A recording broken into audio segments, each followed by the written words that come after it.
Hi, I'm Matthew Dow Smith, the creator of The October Girl for Mad Cave Maverick, and welcome to So No Comic Book Factory. I think one of the hardest things about making comics is that you are often on your own. You know, you're working with other people, whether they're editors or writers or artists, letterers, colorists. They're usually in different parts of the country, and you're usually at home on your own doing your part of the job. And it can feel like you're working kind of in a void. And it's not always, great for your mental health. I'm really lucky in that I get to have a studio space that's outside of the house that I share with my friend Rayford Roberts, who's another writer-artist like me, and a rotating cast of interns and assistants and former interns. So you're making comics, but you're not on your own. You have other people to bounce ideas off of, or just talk to, or just not be completely isolated in your own house, kind of digging things out to put on the page. One of the other really hard things about working in comics is you're working for yourself. You're working freelance, and it has a way of taking over every hour of every day. You're always working, particularly if you're working from home. There's no separation between your work life and your personal life. So having a studio means you're going someplace. You're going to an office, and it creates an extra separation between the work and your life. We do often end up working at home too, or working in other places, but it does give you that little bit of separation that can be extremely helpful for your mental health.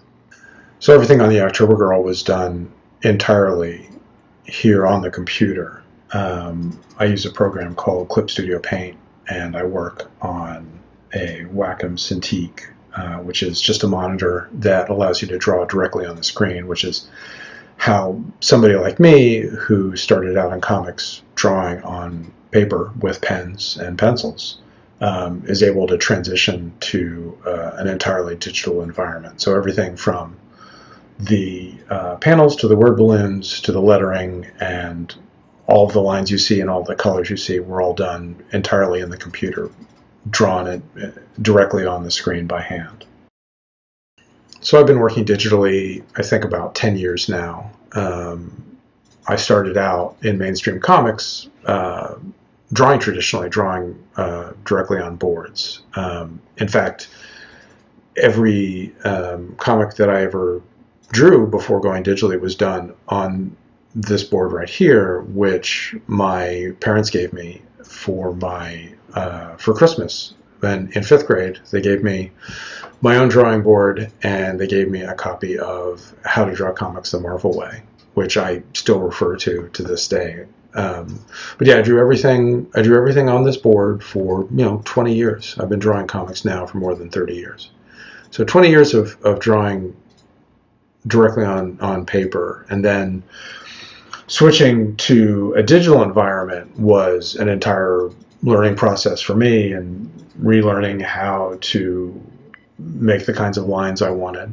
One of the tricks, I think, of making art, and particularly making comic book art, is learning to accept the line that you put down and to build on that line instead of fighting your lines. And it's a whole process of learning to kind of trust yourself, and learning to build shapes, and then build characters, and then build stories from those things.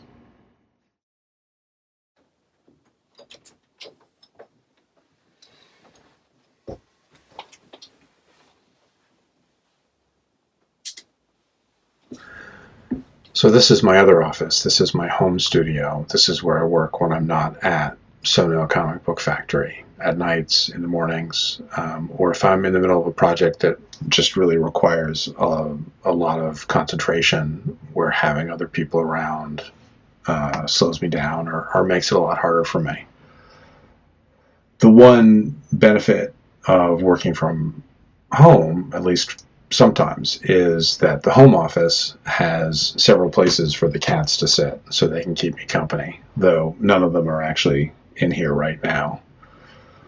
This weekend I'm actually working on an Amelia Shadows story for my Patreon, so I thought I'd kind of give you a little behind-the-scenes look at that and show you how I build a page and make a comic book. I have a fairly unusual working process, at least for an American comic book creator. I don't really write scripts, and I almost never write a plot outline for a story that I'm working on. Because I'm doing everything digitally on the computer, I'm able to just open up a page and start working. I'll break a page into panels and then go back in and do all the dialogue in balloons, and often those are the balloons that are in the final product. Once I have all the dialogue written, I can go back in and sketch what's going to be in each panel, and then I move on to tightening up that drawing and then inking that drawing and then coloring that drawing.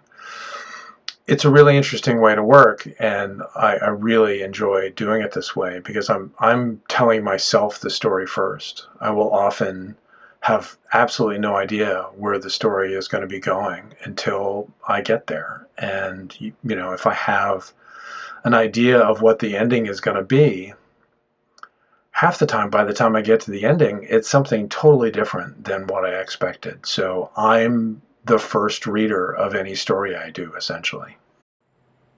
And the best thing about comics is that anyone can tell a story. You don't need a studio or fancy equipment. You just need an imagination and something to draw on.